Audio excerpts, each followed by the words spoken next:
Dr. Jones, Pro Football Hall of Famer, top 100. Tyler Lockett from the Seattle Seahawks. DK Metcalf from Hey, Burleson, you're watching NorbCam. NorbCam. You're watching NorbCam. What's up, everybody? This is NorbCam coming at you with another segment here of Behind Enemy Lines. And yes, of course, we got our game on Sunday against the New York Giants.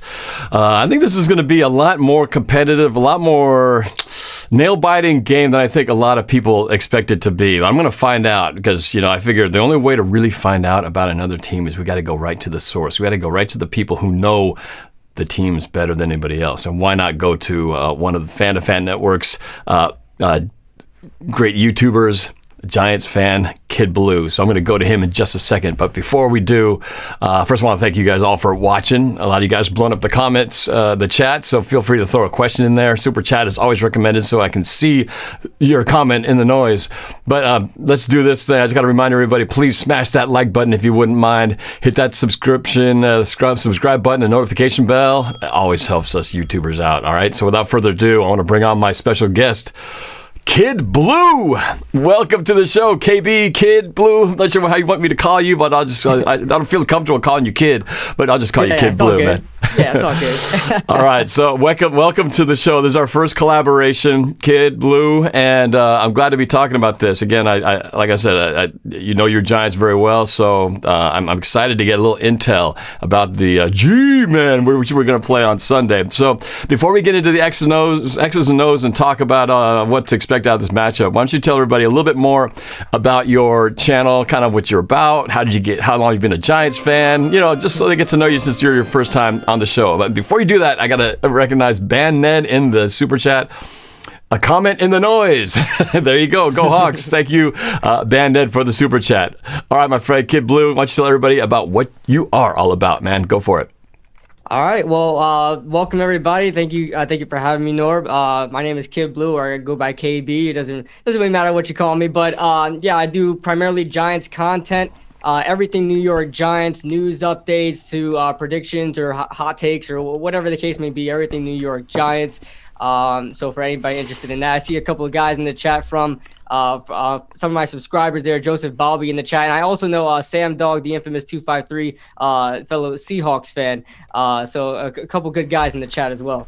Yeah, for sure. Yes. Sam Dog. Yeah, we have my buddy Sam Dog in common. Nick LeBeau, Casey Sports Nerd. Yeah, we got guys from all different teams in here, and that's what I love about it. It's all love, man, with all the different teams in here. So, let's get into this, man. So, we've got this battle of two first-place teams, Seahawks in the NFC West, number one right now, and of course you guys in the much-maligned NFC East, which everyone's been making fun of and talking about and all that. But I have to say that I think of all the teams in the East, I do believe the Giants are the most formidable. I don't think the record speaks to how good the Giants actually are. You guys almost beat the Rams earlier in the beginning of the year, if not for some questionable penalties at the end of that game. So I feel like this could be a tough, tricky matchup. So, but you guys are playing in our house, granted without any 12s in the house. But man, give me sort of for a lot of the 12s here who don't know that much about the Giants, give me your kind of just overview of what is the state of the Giants right now. Give me your scouting report on your team right now. This team, and you hit it right on the nail, the record is not indicative of what this team is all about and where the direction we're headed. We started off, I believe, at 1.0-5, and things were looking down in the dumps. But Joe Judge, our new head coach, came in and really started picking things up and really starting to set a fire on this team. And we've seen that the past couple of weeks. I would say ever since probably maybe the first Dallas game where we lost by a field goal. And ever since then, we've been keeping it really close with a lot of opponents, including the Buccaneers. We only lost by a failed 2-point conversion. But this team is on the up and up, and I definitely see this team making a playoff run, and I also think they are the best team in the NFC East as well. So this should be a very, very interesting matchup. I really, going into this game, because we're probably gonna be without Daniel Jones, I'm really anxious to see what the Giants are going to put out on the field. I think they'll play a lot better than a lot of people think. But yeah, we'll see what happens there. All right. So quick chat to another one of my good friends on YouTube, Gangrene David, who I've collaborated with many years ago, and he's got his own channel going on with another East Coast team, the New York Jets. Hasn't been a great year for him, but he says, I met Kid Blue last year. Awesome collab, guys. There we go. All right. Yeah. Cool. I love how the internet and the YouTube brings us all together from places far away. We may or may not ever meet each other in person, but we can do it like this, and it's really cool that we can do this. Shout out to Gangrene David. I met him last year at the Jets-Giants game at MetLife Stadium. Oh, right on. All right, that's cool. I did want to shout out to a friend of mine Miles Salvador, all the way from Australia, watching the show. She is a host on my father's radio station, radio program on Tuesdays, and she's all the way here from Australia watching the show. So thank you for tuning in to the program. So, well, let's go back to talking a little bit of football here. So, you mentioned Daniel Jones. At this point, who are we going to see at quarterback? Do we know for sure? I know he's doubtful with that hamstring injury. Are we going to see him? Are we going to see Colt McCoy? Who's going to be behind center? Who's going to be behind center? What can we expect depending on who's back there? It's probably going to be Colt McCoy. A lot of Giants sources are saying that Daniel Jones looks like he's doing well. He wants to play, but as far as I can tell right now, Colt McCoy is going to be out there starting for the New York Giants against Seattle. He's got a hamstring injury, and we all know how careful you have to be with those injuries. You may feel okay, to play, but if you go ahead and re-aggravate that injury, it could mean the rest of the season. So as far as the outlook for the Giants, we're going to be heading into this game with our backup quarterback. All right, and what can you tell us about Colt McCoy? He's been around for a while, but we haven't really seen him play much. I know he came into that last game that you had after Jones had suffered that hamstring injury. I saw a few highlights. I saw one missed throw that was kind of off, but I really feel like Colt McCoy, it's been so long, I don't know what this guy can do. What do you know about Colt McCoy? As far as I can tell right now, just a normal backup quarterback, in my opinion. And I think a guy that can, finish a job or two, step in and replace a starting quarterback. He's done that in Washington before. I think he's most notably beat the Cowboys a couple of times as well, coming in and starting for an injured Kirk Cousins or whatever the quarterback was at the time. So I think he's very formidable. I think he can get a job done. He pretty much has the same kind of play style like Alex Smith, just a really good game manager. Now, last week didn't really show us a lot. We had a very small sample size of Colt McCoy. And it didn't look very good, but I trust that Jason Garrett will put up a good scheme with Colt McCoy in facing Seattle. One of the things you guys are losing by not having Daniel Jones in this game is not only his starting quarterback, but he was actually one of the really effective rushers. He's a good running quarterback, minus that touchdown play that everybody's seen. It should have been touchdown play earlier in the season where he was running and he got bit by the turf monster and ended up falling down. I know he'll never be able to live that one down. But that aside, he has actually had pretty good success running the ball. What's your honest feeling when he went down with that injury and you looked ahead at the schedule like, oh man, we got to play the Seahawks in Seattle next week, when at one point during this week when you realized it wasn't going to be Daniel Jones and it would be Colt McCoy, how much did you go from whatever your expectation was if it was Daniel Jones healthy to now it's Colt McCoy? How much did your hope drop, or did it, when you knew you had to go for the backup quarterback? Don't lie to me, man. I know that nobody can ever say the backup quarterback is just as good as the starter. Otherwise, he would be starting. So what's the drop-off from going from Daniel Jones to Colt McCoy, in your opinion? I'd say, I know Daniel Jones hasn't been very up to par this year, but as of late, he's been getting the job done. I don't know what's been going on in practice, but Daniel Jones just looks a lot sharper, a lot more attentive in the pocket. Had 3 straight games with no turnovers, so has been doing a really good job. So there's a very significant drop-off when it comes to Colt McCoy. And yes, I had a lot of confidence going into this game after the win, but I wanted, of course, Daniel Jones to be playing in this game. I thought it would give us a pretty fair advantage. I think the Giants defense should match up well with Russell Wilson and the offense. But, without Daniel Jones in there, I have to say it's a very slim chance we come out of this game victorious with Colt McCoy. So, yeah, the morale is a little low right now with Colt McCoy in the lineup. But I think we could possibly keep it closer than a lot of people may believe. I don't think this will be a blowout. You guys have had injuries, especially on the offensive side of the ball. Obviously, losing Saquon Barkley early on, who was going to be your workhorse running back so early, which really put a whole damper on your season, and then to lose your quarterback now. Looking at just the overall stats, it looks like offensively that's definitely hurt you guys, because I think you're ranked total offense around 29, is what I'm seeing. But on defense, you guys are, as you mentioned, one of the better teams on defense. I think you guys are in the top 10 or right around 10. Tell me a little bit about this defense. Obviously, Wilson and the offense has had some interesting ebbs and flows this year, starting off on fire when they were having to let Russ cook, and then we hit a time in there when he was turning the ball over, and we had some losses in there that started to pile up. But then since then, we're kind of on a little bit of a winning streak here, having beaten the Cardinals and then the Eagles last week, teams that you're very familiar with, obviously. Yeah. But tell me a little bit about this defense. What can we expect our Seattle offense to have to face with your defense, this kind of top 10 ranked defense? What can we expect? And before you answer that, I got to acknowledge Ban Ned in the super chat again. Thank you for your support. Says, I want to see an Adam's apple shootout between you two. Awesome stream. Go Hawks. Yeah, man. Look at that. I think I'd win.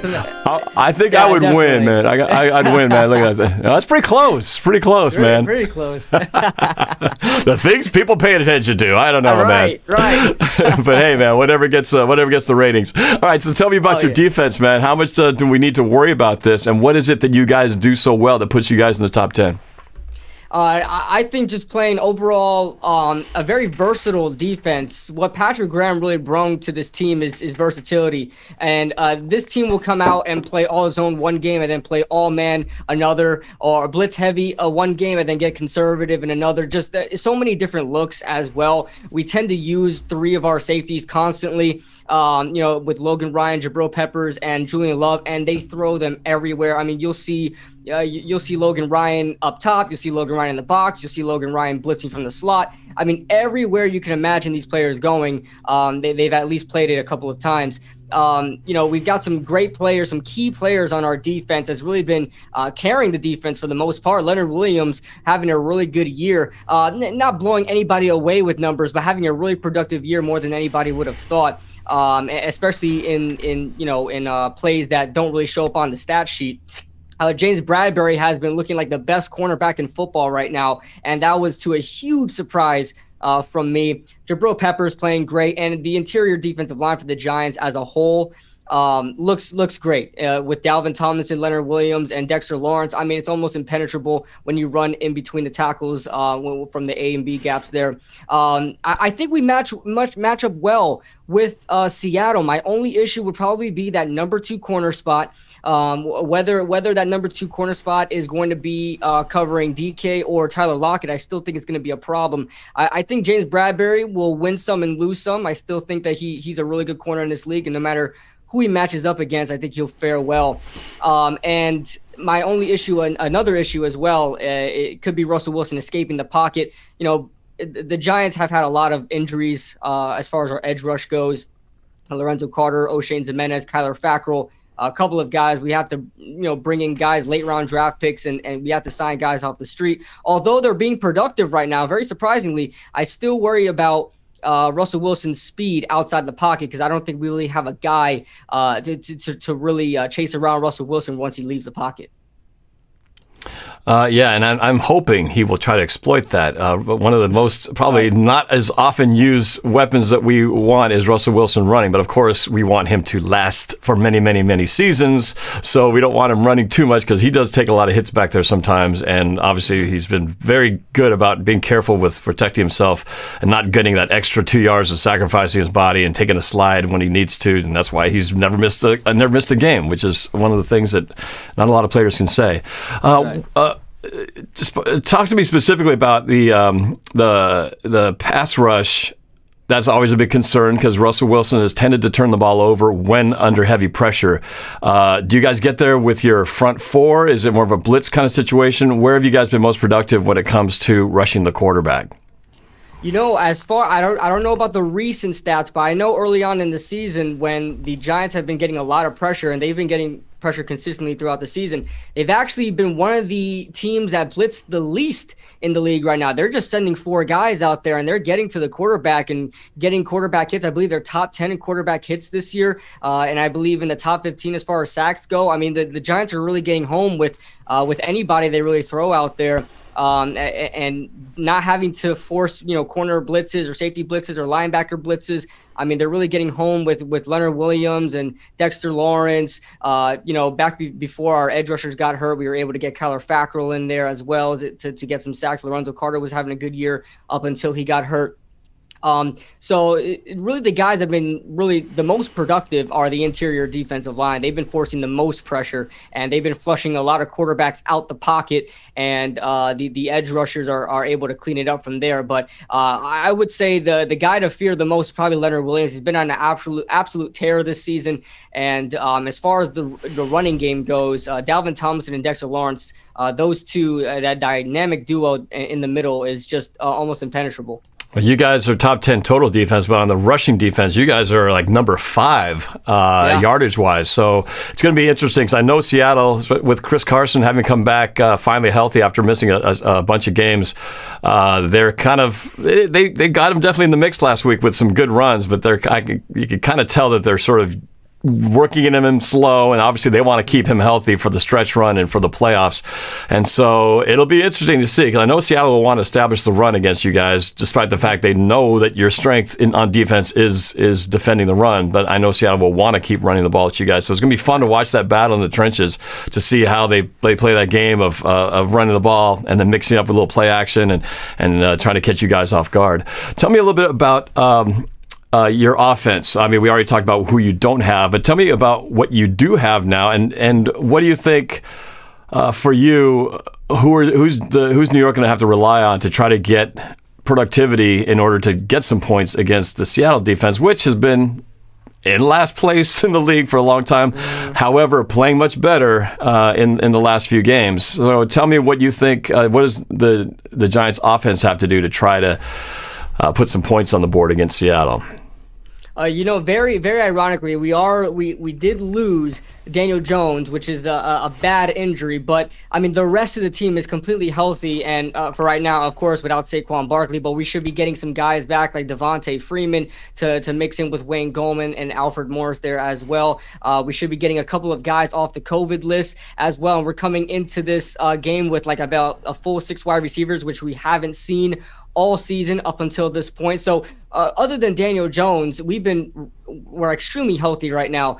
And what the Giants have to do to win this game is very, very similar to what the Seahawks have to do to win this game. I believe the Seahawks are I think they're top 3 in rushing this year, if I'm not mistaken. They're very good in the rushing game. So the Giants are going to have to, even though Seattle's pretty good against the run, the Giants are still going to have to run the ball, set up the play action, and throw the ball deep. Darius Slayton really needs a big game here against a fairly weak pass defense. He really needs to have a breakout game here if the Giants wish to succeed here. And Colt McCoy just needs not to turn over the football, play game manager, and just take whatever the defense gives him.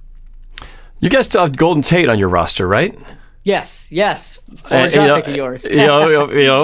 Golden Tate had a few good years with Seattle. Obviously, he's bounced around since he went to the Lions. And I think from the Lions, he went straight to you guys after that? With the Eagles. Little stint with the Eagles. Yeah, that's right. A tiny little stint. How's Golden Tate been? I know he's been a few years in the league now, and we don't see him as much. He was very productive for us as a punt returner and as a receiver. Yeah. What's he been like as a receiver for the Giants? Due to injury, like when Darius Slayton went down, when Sterling Shepard went down, Golden Tate was pretty much used as our guy, and he was very consistent. He still remains consistent. For whatever the reason, the Giants don't really target him as much, but he's a very, very good third down guy. Whenever we need a big play, a big catch in traffic, he's able to get there. I pretty much the one word I could use for Golden Tate is consistent. There has been a time where he was, complaining that he wasn't getting a lot of targets, and that resulted in him actually missing a game due to his behavior. And I believe in the Monday night game against the Tampa Bay Buccaneers, they left him the next game. They left him on the flight in New Jersey. So, he's had a little problems here, but I think he's getting back into the norm of things. Joe Judge set him straight, and for the most part, he's been really, really consistent. I just wish they used him more. For whatever reason, he is not targeted a lot, and I could see his frustration there. The Giants don't really have a set number one guy, so I don't see why he wouldn't be used any more than he is now. Very interesting. And talk about your run game against Seattle's defense on the run has actually been pretty good. Kind of a little bit like you guys also in terms of run defense. The pass defense is what's been hurting us, but the run defense has been our strength. Now with Colt McCoy now being the starting quarterback, I'm going to assume that they won't throw the ball as much as they would have with Daniel Jones in there. You just talked about don't turn the ball over, be a game manager. Does that mean they're going to be relying a lot more on the running game? And what type of running game do you guys have now ever since you lost Saquon Barkley? How has your running game been this year? It started off really slow, even with Saquon Barkley in the lineup. I mean, that's right. He was very slow.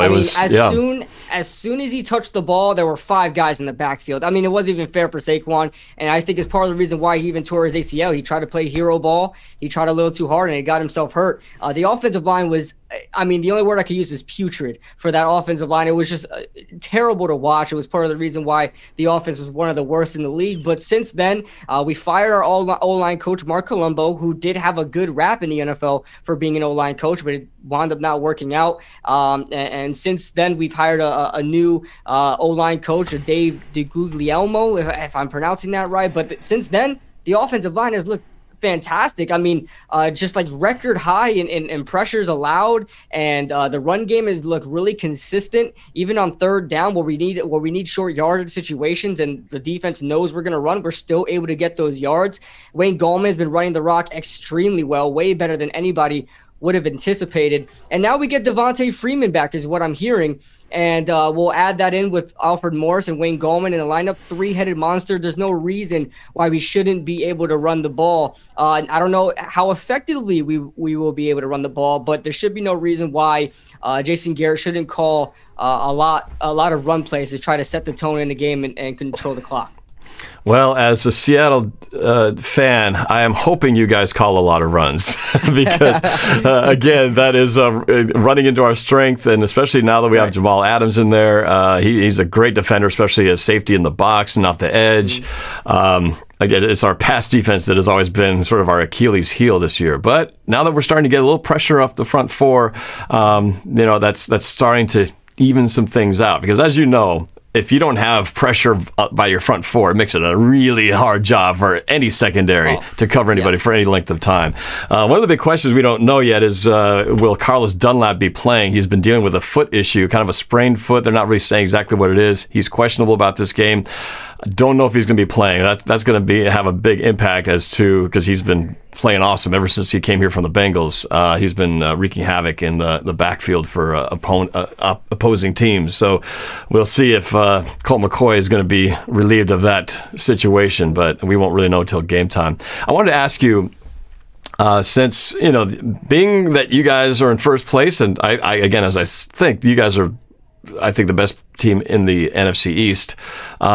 What was your reaction when you heard about Josh Gordon of the Seahawks finally being released from the commissioner's exempt list, being able to essentially join the team up and be able to play in weeks 16 and 17 and presumably into the playoffs if everything goes well? What's your thoughts on hearing about Josh Gordon returning to the Seahawks wide receiver lineup. And potentially we could, I don't know, maybe in some situation face you guys again in the playoffs. Who knows, depending on how the seeding goes. But what was your thoughts when you heard about him? Well, I wouldn't mind it as long as he doesn't play the Giants. I wouldn't mind it. That's going to be a very, very good trio there. Probably up there with one of the best in the NFL, putting in DK, Tyler Lockett, and Josh Gordon in the lineup. That's scary for just about any defense you throw at them. So I think that would be a huge upgrade, especially getting him right going into the playoffs. It's going to be very, very hard for guys to scheme, to have DK, Tyler Lockett, and Josh Gordon. It's going to be very hard for defenses to scheme, but you guys should be very, very well set in the playoffs if you're going to get Josh Gordon back. What do you think about, obviously DK Metcalf has been making NFL headlines the last few weeks, and I read actually a New York Post headline. It talked about how do you stop DK Metcalf, calling him a monster, I think, and all that kind of stuff. I'm just curious, what is your take of what you see about DK Metcalf and sort of since you're playing us on Sunday, you're going to have to face him, what's your perception of DK Metcalf as what he's become as a receiver this year? This guy is nothing short of a mismatch nightmare, man. And Giants fans know how that goes, too, with Evan Ingram. DK Metcalf is a lot better of a player than Evan Ingram is, but I'd say they're very similar. They have extreme athletic ability for their position. A wide receiver, DK is he's fast, he's tall, he's strong, big body, can catch the 50-50 balls, all of that. But I think both of those players really have some drops issues that can kind of get you a little frustrated because you know how great this player can be, but they have some drop issues. I know DK has been having some crucial drops for you guys as of late. He makes it up, though, which is a very good thing. Makes it up, though. I know he had a drop in the end zone as well, I believe last week. And of course, that's something he needs to work on. He's a younger player in the league, so no doubt in my mind he'll fix that. But he's looking like an absolute monster on the field, just a mismatch nightmare. I just don't know how you can physically defend this guy one-on-one for more than 3 seconds. I don't see it physically possible. You either got to be really strong or really fast, but either way, he'll beat you. So, DK is an absolute monster, man. All right. Well, we are obviously excited to have him, and if I knew he was going to have a huge year this year. Maybe not as big as it's actually turning out to be, but much to my pleasant surprise. But I'm hoping that trajectory continues. So, give me kind of your finish this sentence. You kind of alluded to it in different ways, but the Giants will win this game. Well, the Giants will beat the Seahawks if. Okay, the Giants will beat the Seahawks if Colt McCoy does not turn over the football, plays safe, conservative football, and the Giants find a way to establish a run game and control the time of possession instead of play action and hit Darius Slayton. And of course, it's a lot of things. It's just not one or the other. There's a lot of things for this Giants team to go ahead and match up with the Seattle Seahawks. But all those things on the offense and for the defense, we got to find a way to contain Russell Wilson. We're going to be flushing him out the pocket on the interior. Now it's going to be up to the edge defenders to contain him and not let him make any plays with his legs, whether he keeps the ball or he buys enough time for a Tyler Lockett or a DK Metcalf to get open on a sideline or what have you. So that's definitely a big key for the defense to contain Russell Wilson. All right. Do you have a score prediction of this game? I do, and Seahawks fans would be very, very happy about it because everybody knows that on my channel I'm a realist. I don't have any blue lens, if you would say. So I said it already. I believe on a couple live streams ago. I said the Seahawks would pull off this game 27-23. I know that's a high scoring game for Colt McCoy, but I think the Giants could put themselves in a couple of good positions to get some short field advantages and have a short field to work with to score some field goals, do whatever they can, play safe football, and score points that way. All right, 27-23. So for myself, I believe my preseason, it wasn't really preseason, but before the season started in my season prediction music video, I said that the Seahawks would beat the Giants 31-21. That's my prediction, and I'm going to stick with that. So we'll see what happens, man. Again, I'm talking to Kid Blue, big Giants fan here. You see his information. His Instagram is @KidBlueOfficial, and his Twitter handle is @KidBlueRB27. Is there anything else you want to tell the fans out there? Any videos coming out? Just anything for most of these fans are seeing you for the first time. Again, your YouTube is in the description, but anything else you want to kind of let the fans know about what's going on? Oh yeah, for anybody interested in subscribing, I try not to only make Giants content. I'm working on more NFL general content. If you guys are interested in that, coming out with a podcast soon is more going to be more general NFL things. And also during draft time, I come out with a lot of general draft, mock drafts or, combine news, all that type of stuff I do during draft time and free agency. So it's not just Giant stuff, especially in the off season for anybody thinking about subscribing. But that's pretty much all I got to say about the channel. All right. So I know you got some of your fans have crossed over and watched here. So in the chat, I want to see if you're a fan of Kid Blue, put it in the chat. I just want to see how many of your fans are following you in here. Yeah, and if you are here to support him, well, do me a favor and support me as well. So hit me up, hit a little subscribe, drop a like on this thing as well. I would greatly appreciate that as well. I'd be remiss if I don't at least mention how the fact that you and I are even having this conversation, and that would be through the network, the fan-to-fan network, which is the reason why we met. And I just thought I'd ask you a little bit, how have you enjoyed your experience of being part of the fan-to-fan network? It's been kind of our first year it's definitely a growing year since we're just bringing all these ambassadors from different teams around the NFL in this way, a bunch of YouTubers thrown together like, hey, let's write some articles, post to our website, and then also do videos and collaborations and things like that. But how's your experience been so far working on the Fan-to-Fan network? I'd say it's been awesome so far, man. It's been awesome. The opportunity is tremendous, and just the idea is amazing. As soon as I was kind of pitched the idea, and I was hit up with the idea, I immediately was on board. There's nothing like getting a bunch of football fans, especially from different teams and different perspectives, to come together and talk some football, man. Maybe talk a little trash as well. So it's just been an amazing experience, and it's definitely gonna grow up there and be something in the NFL world. I know it has a lot of potential as well. So that's why I'm very, very happy to be on board. Yeah, it's definitely very cool. It's just in its infancy right now, but I think we're going to stick with this thing, and by next year, it's going to grow by leaps and bounds. And but yeah, guys, you got to go check it out. It's at FTFN, or on YouTube it's FTFN. It's and the website is fan2fannetwork.com. So you'll check out Kid Blue's my articles up there, and it's a cool thing. It's a very cool thing of basically fans like us all coming together, forming our own little network, our own little channel. So. It's been great. And again, I got opportunities to meet guys like you who I don't know if I would have found you, had it not been for that. So I love the fact that we get this collaboration, this networking opportunity. All right, man. Well, good luck this Sunday. I say that with a certain amount of hesitation because I don't want to give you too much luck. And I appreciate the fact that you gave us the edge on the score prediction. I always get a little nervous because I almost feel like you're doing some kind of reverse psychology or something like that. Hopefully, man. Hopefully. I don't know if it's going to work, but hopefully. Because I on that last game against the Cardinals, I picked Seattle to lose. I was the only one in my roundtable group of Seahawks analysts that picked the Seahawks to lose, because I said that in my prediction video that we were going to lose that second matchup against the Cardinals, and we ended up winning. So I don't know, maybe it was a little reverse psychology worked for our favor. Hopefully it won't work for you. But again, you guys hit Kid Blue's his Instagram, his Twitter, his YouTube channel. He does great stuff. So please check out all his material. It's awesome. And I want to thank you, man, for being on the show today. Thank you. Thank you for the opportunity, man. Go Giants.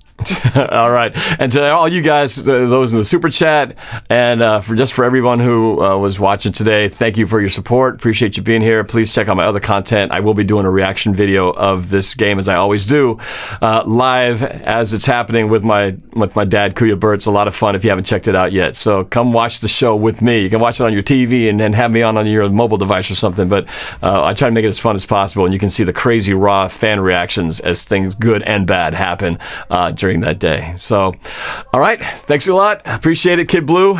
Good luck. And we will talk to you later. Have a great weekend, you guys. Go Hawks.